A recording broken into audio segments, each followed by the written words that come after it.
ওগো শুনছো, 2 দিন হয়ে গেল তুমি কাজে গেলেন না। ঘরে তো খাওয়ার মতো কিচ্ছুটি নেই। 2 দিন তো নিজেরা না খেয়ে ছেলে মেয়ে দুটোকে কোনো রকম আধপেটা করে খাইয়েছি। আজ কি করব?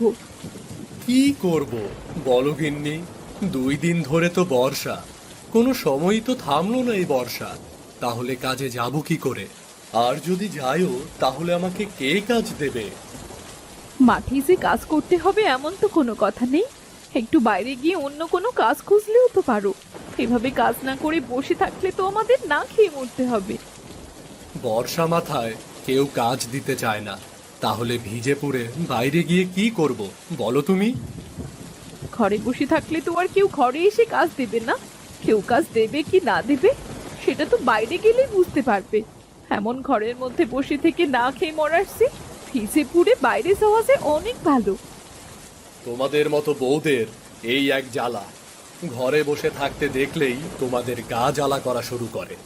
আমাদের বসে থাকতে দেখা তোমাদের চোখে সহ্য হয় না, তাই না? আমাকে একটু আরাম করে বসে থাকতে দেখলেই তেরা করে কথা বলা শুরু করো। তোমাদের পেটের ভাত হজম হয় না, তাই না? আমাদের পেটে ভাত কোথায়? আমাদের ভাত খাওয়ানোর মতো ক্ষমতা ইচ্ছে কোনোটাই তো তোমার নেই।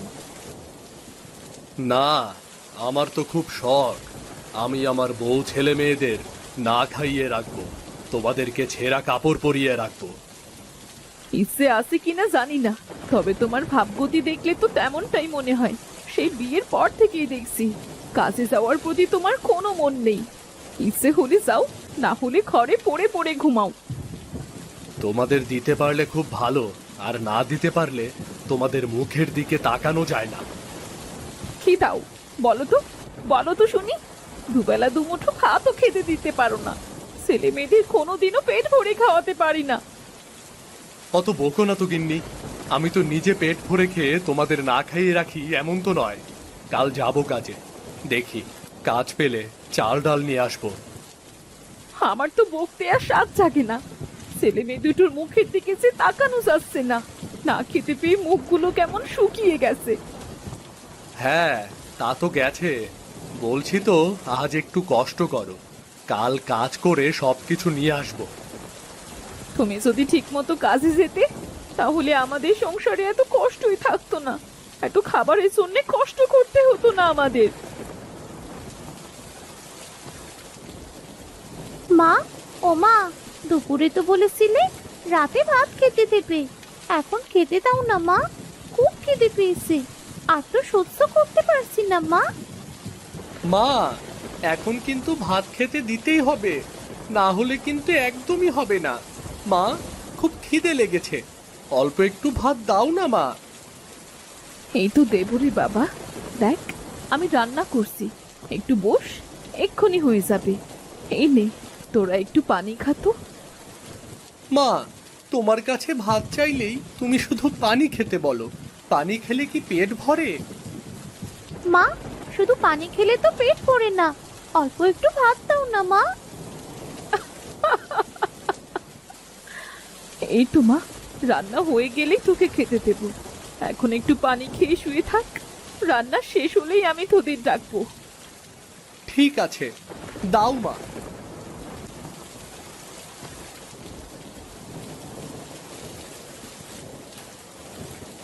এদিকে ছেলে মেয়েদের সান্ত্বনা দেবার জন্য মালতী চুলায় শুধু পানি জাল করতে লাগলো।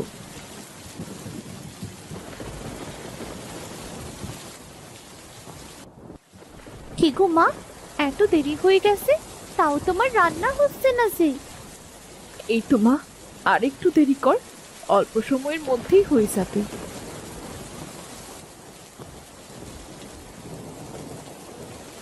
গিন্নি, তুমি বাচ্চাদের সাথে মিথ্যে বললে। কি আর করবো, ওরা কপাল আমার। ছোট ছোট ছেলে মেয়েগুলোর মুখে একটু খাবারও দিতে পারি না। 2 দিন ধরে ওরা না খেয়ে আছে।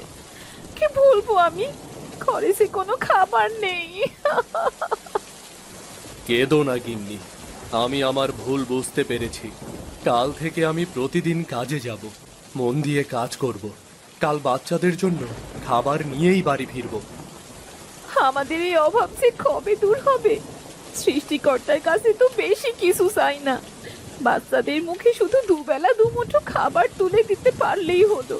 কবে সে সৃষ্টিকর্তা আমাদের মুখ তুলে থাকাবেন। চলো গিন্নি, ঘুমিয়ে পড়ো। আফসোস করে আর কি হবে, কাল সকাল সকাল উঠে কাজের খোঁজে বের হব।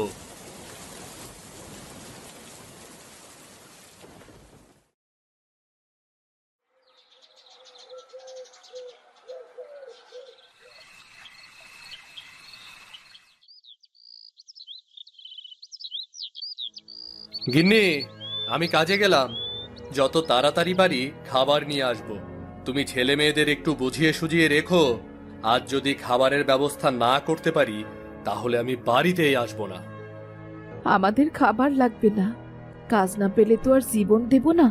তুমি সকাল সকাল বাড়ি ফিরে এসো। বাইরে কোথায় থাকবে বলো? ঠিক আছে, গেলাম তাহলে। সৃষ্টিকর্তা, দেখো আজ যেন কাজ পায়। আজ যদি খাবার দিতে না পারি তাহলে তো আমার ছেলে মেয়ে দুটো না খেয়ে মারা যাবে। একটু সাহায্য করো সৃষ্টিকর্তা। আইডিয়া, ওঠ, সকাল হয়ে গেছে। আমরা তো খাবার না খেয়েই ঘুমিয়ে পড়েছিলাম।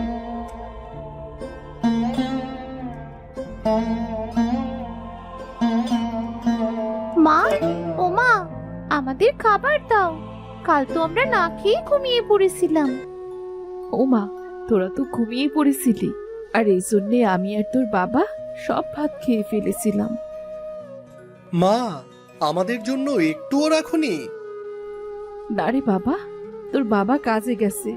কাজ থেকে ফেরার সময় চাল ডাল নিয়ে আসবে। নিয়ে এলে তোদের রান্না করে দেব। দেখ, আজ বাইরে বৃষ্টিও নেই। যা, তোরা দু ভাই বোন একটু খেলা করে আয়। ঠিক আছে মা। রিয়া, চল বাইরে যাই। বৃষ্টির জন্য তো খেলাই করতে পারি না। ঠিক আছে দাদা, চলো।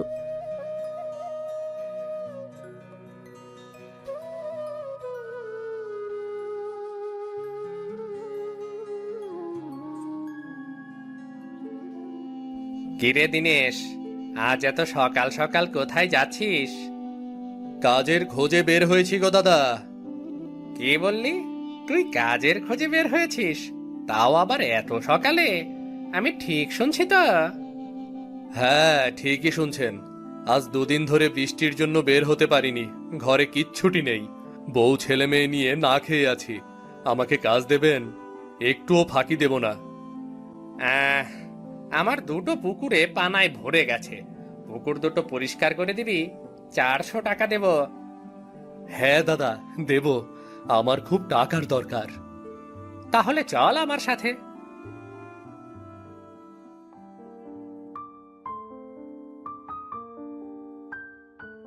ওই দেখ দিনেশ, ওই তো আমার পুকুর। তাড়াতাড়ি পরিষ্কার করে ফেলিস কিন্তু। তুই তো আবার কাজে বেজায় ফাঁকি দিস, আমি সেটা জানি। না দাদা, আমি একটুও ফাঁকি দেব না। সব কাজ ভালো করে করে দেব।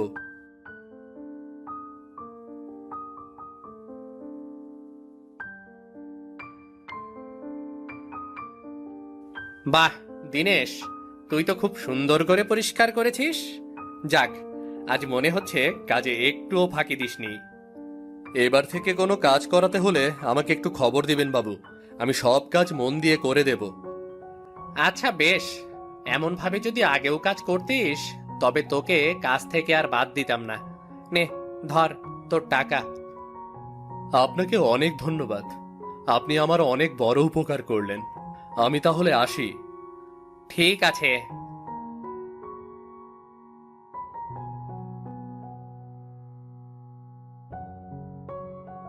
জগাদা, চাল কত করে?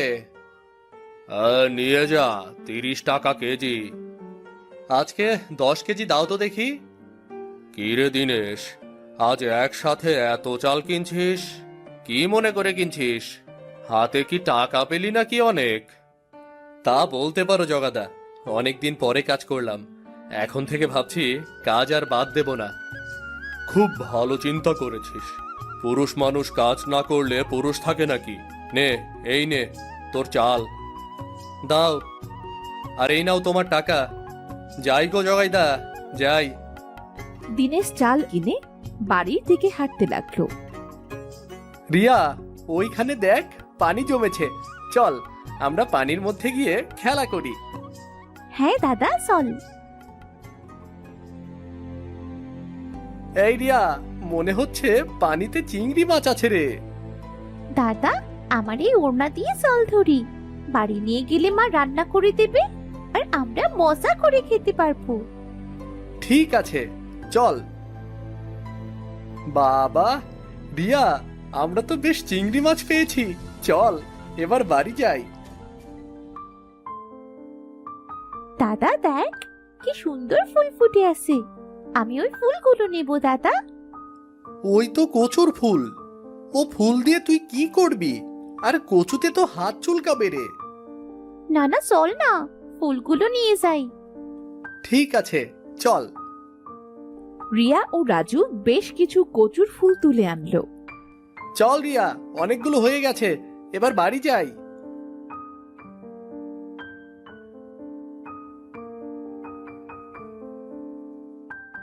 গিন্নি, ও গিন্নি, বাইরে এসো। হুগু বাজার এনেছো? হ্যাঁ, বেশি করে চাল এনেছি আর অল্প করে কিছু সবজি এনেছি। ভালো করেছো, ঘরে চাল থাকলে এটা ওটা রান্না করেও ভাতের সাথে খাওয়া যায়।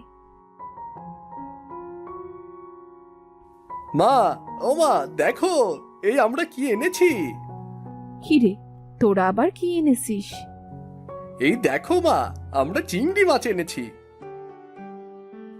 মা গো মা, তোরা এত চিংড়ি মাছ পেলি কোথায়? বাগানের মধ্যে এক জায়গায় পানি জমেছিল, ওখান থেকেই ধরেছি। ও মা, তোরা দেখছি কচুর ফুলও এনেছিস। গিন্নি, একটা তরকারির ব্যবস্থা হয়ে গেছে তাহলে। তরকারি কোথায় পেলে? ও কটা চিংড়ি মাছ দিয়ে তো আমাদের সবার খাওয়া হবে না। গিন্নি, তুমি এক কাজ করো, কচু ফুল দিয়ে চিংড়ি মাছ রান্না করো, কেমন? কি যে বলো না তুমি, কচু ফুল কি আবার খাওয়া যায় নাকি? হ্যাঁ গিন্নি, যাই। কচু ফুল দিয়ে চিংড়ি রান্না খেতে খুব মজা লাগে। আগের দিনে আমার নানি দাদিরা রান্না করতো। কিন্তু আমি তো কখনো শুনিনি কচু ফুল দিয়ে চিংড়ি মাছ রান্না করা যায়, আর কখনো কাউকে খেতেও তো দেখিনি।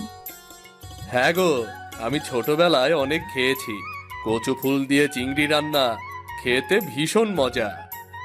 কিন্তু এগুলো তো আমরা খেলা করার জন্য এনেছি। পেটে ভাত না থাকলে কি আর খেলতে ভালো লাগে রে মা? আজ আমি কচু ফুল দিয়ে তোদের চিংড়ি রান্না করে দেব, খেয়ে বলিস কেমন হয়েছে। বাবা তুমি রান্না করবে? হ্যাঁ, রান্নাটা আজ আমিই করব। কি মজা কি মজা, আজ বাবা করবে রান্না। বাবা খুবই খিদে লেগেছে, তাড়াতাড়ি রান্নাটা বসাও। হ্যাঁ মা, গায়ে মনে হচ্ছে আর কোনো শক্তিও নেই, কথা বলতেও খুব কষ্ট হচ্ছে। যা রাজু, তোরা গোসল করে আয় তাড়াতাড়ি, রান্না শেষ করেছি। আজ পেট ভরে ভাত খাস তোরা, কেমন? ঠিক আছে মা, আমি এক্ষুনি যাচ্ছি, তোমরা তাড়াতাড়ি রান্না বসাও। দিনেশ তাড়াতাড়ি রান্না বসালো। রান্নাঘর থেকে কচু ফুল দিয়ে চিংড়ির ঘ্রাণ চারিদিকে ছড়িয়ে পড়লো। আহ মা, কচু ফুল দিয়ে চিংড়ি রান্নার কি যে সুঘ্রাণ বেরোচ্ছে, মনে হচ্ছে ঘ্রাণ শুকিয়ে পেট ভরে যাবে মা। আর কতক্ষণ লাগবে? এই তো রে মা, হয়ে গেছে, তোরা গিয়ে বস, আমি তোদের খাবার দিচ্ছি। কি গো, আর কত সময়? এই তো গিন্নি, হয়ে এসেছে, তুমি ভাত বেড়ে দিয়ে যাও, আমি তরকারিটা নিয়ে আসছি।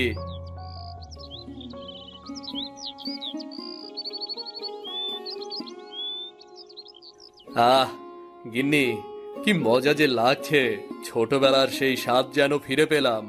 একটু মুখে নিয়ে দেখো কি মজা। তুমি তো কত কিছু বলছিলে, তাই না?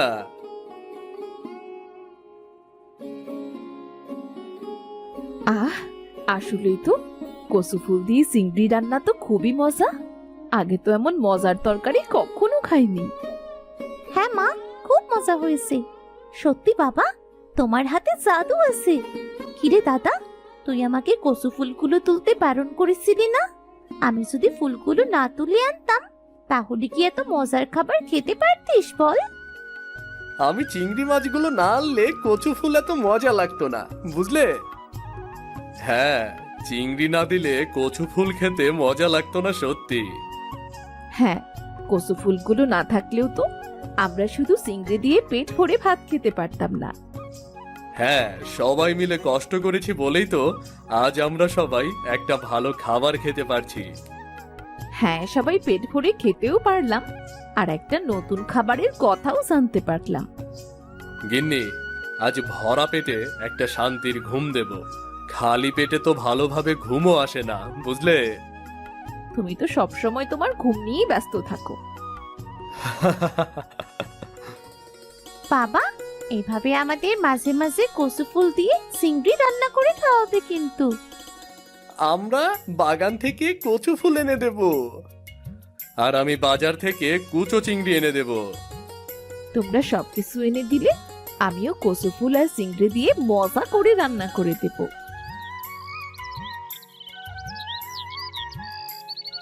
আমিও আজ তোমাদের কথা দিলাম, আমি আর কোনোদিনও কাজে ফাঁকি দেব না, কাজে অবহেলা করব না, মন দিয়ে কাজ করব।